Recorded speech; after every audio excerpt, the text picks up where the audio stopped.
everyone, how are you all? I hope all of you are doing fine and just enjoying yourselves. Now, at the present, as we stand on the threshold of New Year, I want all of you to just pause and think about the weight on your shoulders. Just imagine shrugging that weight off your shoulders just like a old worn out cloth.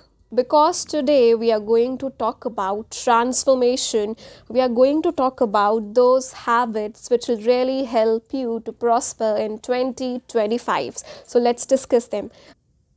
First step which you need to inculcate in order to make 2025 a wonderful year is to practice gratitude. Now, many times we are so overwhelmed by our ongoing task, our upcoming deadlines, our ongoing circumstances that we forget to pause and express our gratitude. Our thanks to those who help us irrespective of anything. Gratitude is a sort of prayer which can be done to enhance our life. You just have to express your thanks to someone when he or she helps you. You just have to express your gratitude, your deep felt gratitude when you are not feeling well. Gratitude is that magical remedy or that magical key that can easily transform your life, and it can really help you to do wonders not only for yourself but also for society. Now the question is, how can you do that? You can try and take some resolutions, or you can try and make some practice of getting up early in the morning and expressing your gratitude,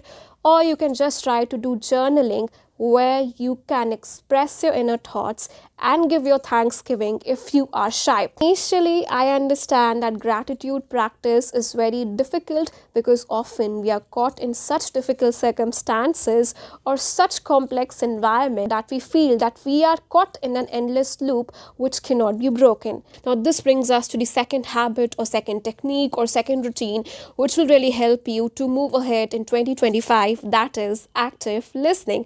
Now, active listening basically means that you are giving 100% of your attention. You are consciously putting efforts to understand what the other person who is in front of you is trying to convey or trying to speak.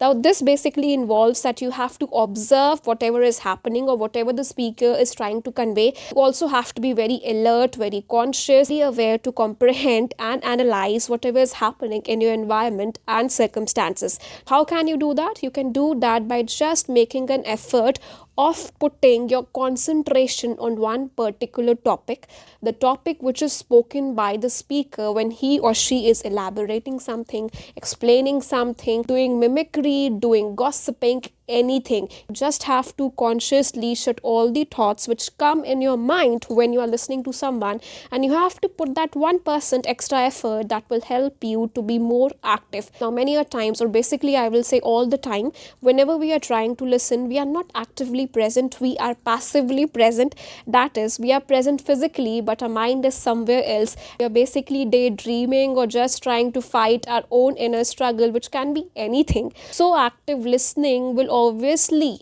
force you to consciously, I'm repeating this again and again, force you to consciously put your everything on particular topic and understand whatever is happening. Now, when you will practice this technique of active listening, you will realize that while you are pushing yourself to hear what the other person is saying, you're also able to observe your environment. For example, you can also notice the color of the book which was read by the speaker. Active listening is so wonderful that it will create so much of attention in your environment and within your being that you will not even realize you have automatically become an active person. Now, let us discuss the third habit or third routine, which is less screen time.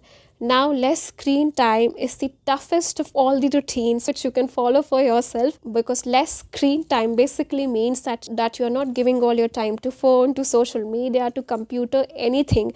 Less screen time is basically very tough for many of us, because whenever we are looking at screen, we are just trying to escape from a reality and try to seek some distraction or pleasure in the form of comedy, in the form of news, in the form of any medium which is present online which can help you to escape your reality, which is considered mundane or boring by most of the population. Because according to research, 99.99% of individuals do not really like their own circumstances, their own reality, and they always try to escape that.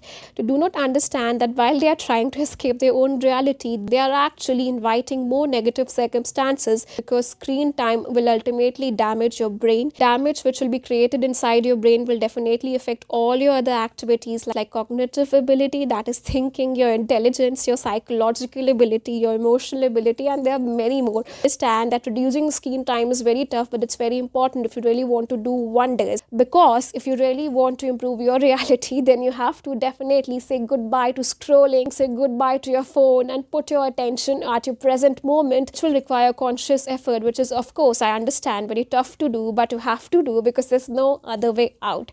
Now this brings us to next routine or next habit, that is discipline your mind. You have to discipline your mind. Now all of us know the meaning of discipline and mind. Mind is something which is inside us, and discipline basically in layman's language will mean certain rules or regulations which we put on ourselves so that we are able to function properly. For example, a school going student will always get up early in the morning so that he can catch his bus and reach school on time. Same way, if the same school student has to submit particular assignment, and he will try and consider the deadlines for the particular quiz or assignment provided by the school and will try to submit his assignment or quiz before that. So the school student is disciplining himself, which is effectively helping him to work properly. Again, I am going to take reference from a research which states that school going individuals are the most active individuals in the world because they live very disciplined life. They just get up in the morning, pack their bags, go study, come back, then they attend their tuition, their extracurricular activities, and furthermore different activities which they might have engaged themselves. So what is the lesson we learn from school students? The lesson is that we all have to discipline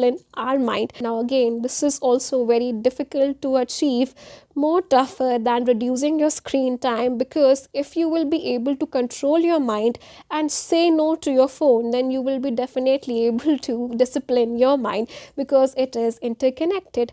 Our mind commands us to do things. If we let it command us, the condition is, are we giving our mind the opportunity or the power to command our lives? Most of us lead our life in a very passive way. We show that we are absent-minded because most of us live in our memories which are part of our past, which cannot be altered. The thing which we can alter is a future, which will require our presence in the present, which is very tough for all of us to do. Now, these were few tips which I have given you, which can really help you to improve yourself in 2025. By using these tips, you will be actually also helping yourself to improve your English if you want to. Why? Because if you can discipline your mind, which will lead to less screen time, you will be actively participating in all the activities around you, which will automatically make you grateful for the life which you have. So everything is interconnected. I hope this short video is really going to help you. Until then, Happy New Year. Have a nice day. I will see you in my next video. Thank you.